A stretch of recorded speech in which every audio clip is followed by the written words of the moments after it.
तो बिहार के सियासत में इसके साथ साथ एक और मामले की गूंज देखने को मिली। बिहार में राहुल गांधी की याचिका रद्द हो गई, खारिज कर दी गई गुजरात हाईकोर्ट की तरफ से, जिसके बाद कांग्रेस के नेताओं कार्यकर्ताओं ने प्रदर्शन किया और उन्होंने मांग की कि ये बीजेपी की साजिश है। वहीं इस पर जमकर सियासत भी हुई। नेता प्रतिपक्ष विजय सिन्हा ने कांग्रेस के रवैये पर सवाल उठाए और कहा कि जिस तरह से ये पूरा मामला सामने आया है, उसके बाद कहीं न कहीं संविधान और न्यायालय का अपमान करना कांग्रेस के डीएनए में है। ये कहकर बीजेपी ने भी गंभीर आरोप लगाए। नेता प्रतिपक्ष विजय सिन्हा ने तंज कसा।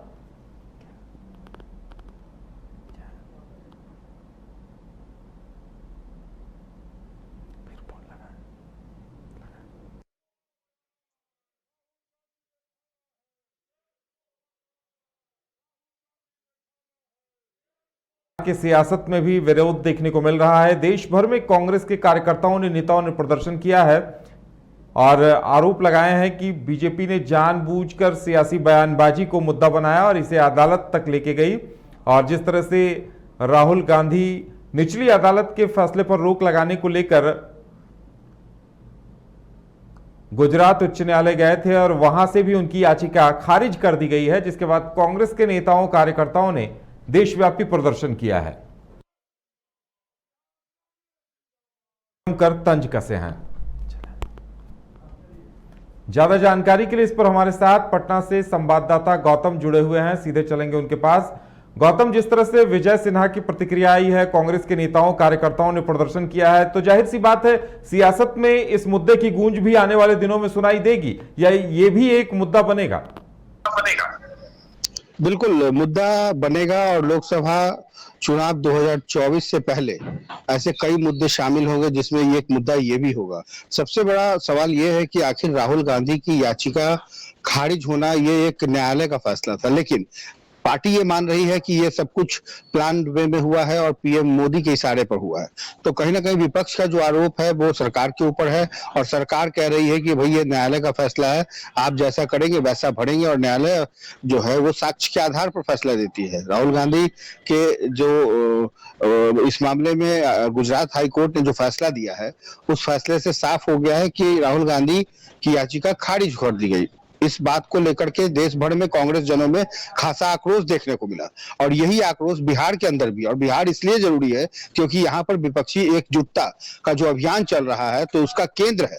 तो कहीं ना कहीं इस केंद्र पर कांग्रेस जन का जो उत्साह और जो गुस्सा है वो दोनों एक साथ टूट पड़ा और यही वजह है कि राजधानी पटना की सड़कों पर जब पीएम मोदी और अमित शाह के विरोधी नारे लगने लगे, उनके पुतले फूके जाने लगे और जगह जगह प्रदर्शन के साथ साथ धरना दिया जाने लगा और ये कहा गया, खास करके कांग्रेस के तमाम उन बड़े नेताओं की तरफ से, कांग्रेस के विरोधी दल के नेता शकील अहमद खान ने साफ तौर पे कहा कि यह सब कुछ केंद्र के इशारे पर हो रहा है और राहुल गांधी को फाइनली पैकअप करने की कोशिश की जा रही है। यही वजह है कि पहले उनको संसद से बाहर किया का रास्ता दिखाया गया और ऐसे कई मामले हैं जिनको लेकर के भारतीय जनता पार्टी और उनके जो नेता हैं वो उनके ऊपर कोई कार्रवाई नहीं होती, लेकिन जब कार्रवाई की बात होती है तो कांग्रेस के पूर्व राष्ट्रीय अध्यक्ष सिर्फ राहुल गांधी और सोनिया गांधी को टारगेट किया जाता है, उनके परिवार के लोगों को टारगेट किया जाता है और यही वजह है कि कांग्रेस जन उत्साहित हैं। तो इस सवाल के जवाब के पलट जब विजय कुमार सिन्हा ने जब अपनी बातें रखी तो कांग्रेस उससे ज्यादा नाराज हो गए कि एक तरफ जहां केंद्र के इशारे पे ये सब कुछ हो रहा है, वही बिहार में जो है वो राजनीति कहीं ना कहीं बयानों के दौर से गुजर रही है और विजय कुमार सिन्हा का जो बयान है वो यही कहीं ना कहीं दर्शाता है। जी तो गौतम, और सबसे दिलचस्प बात यह है कि पक्ष विपक्ष दोनों को ही एक दूसरे पे हमले का हथियार मिल गया है। जहां कांग्रेस ये कह रही है कि जानबूझकर फंसाया गया है, तो बीजेपी कह रही है कि संविधान और न्यायालय का अपमान कर रहे हैं। बिल्कुल, देखिए कार्यपालिका, न्यायपालिका, विधायिका ये सब अंग हैं, ये सब अंग है, अलग अलग पार्ट है। लेकिन जब कांग्रेस की सरकार थी, जब आपको याद होगा जब कांग्रेस की सरकार थी तो बीजेपी के जो तमाम कार्यकर्ता जब विपक्ष में थे तो वो सरकार पर ऐसी आरोप लगाते थे।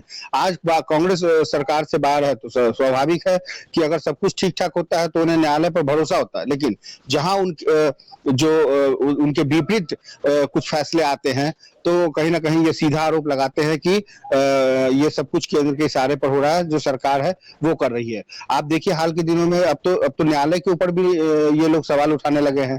इसके पहले ईडी और सीबीआई पर सवाल उठाने लगे थे। उसके पहले देखिए तमाम वो चीजें जो सब कुछ ठीक ठाक अगर होता है, अगर कहीं बेल मिल जाती है तो भाई सब कुछ न्यायालय पर भरोसा है, लेकिन अगर सजा होती है तो कहीं ना कहीं साजिश हो जाती है। कहते हैं कि निर्दोष को फंसाने की कोशिश की जा रही है। लेकिन जो मोदी सरनेम वाला जो मामला था वो गुजरात में उसके ऊपर मामला चलता है। उसके बाद जो सिविल कोर्ट है गुजरात की वो फैसला लेती है। सिविल कोर्ट के इस फैसले के against Rahul Gandhi Gujarat high court जाते हैं और गुजरात हाई कोर्ट ने सिविल कोर्ट के फैसले को माना और इनकी याचिका को खारिज कर दी। ये एक सिस्टम है न्यायपालिका का, जुडिशियली ये एक सिस्टम है। लेकिन इस सिस्टम से अलग अगर विरोधी करना था तो पहले आप सिविल कोर्ट का करते। हालांकि उन्होंने कांग्रेस ने पूरी कोशिश की, देश भर में जहां कहीं भी जिला मुख्यालय है वहां पे जाकर के कांग्रेस ने अपनी बात को रखने की कोशिश की कि सब कुछ गलत हो रहा है। लेकिन अब जब न्यायालय पर आपका भरोसा नहीं है, न्यायालय अगर जस्टिस करता है या न्यायालय जो कोई भी फैसला सुनाता है, तो जब आपको न्यायालय पर भरोसा नहीं है तो आप सीधा केंद्र पर आरोप लगाते हैं। इतना भी दिलचस्प होगा कि आगे इस मुद्दे को लेकर क्या कुछ तकरार सामने आती है। हमारे साथ जुड़ने के लिए और तमाम जानकारी देने के लिए आपका बहुत बहुत धन्यवाद।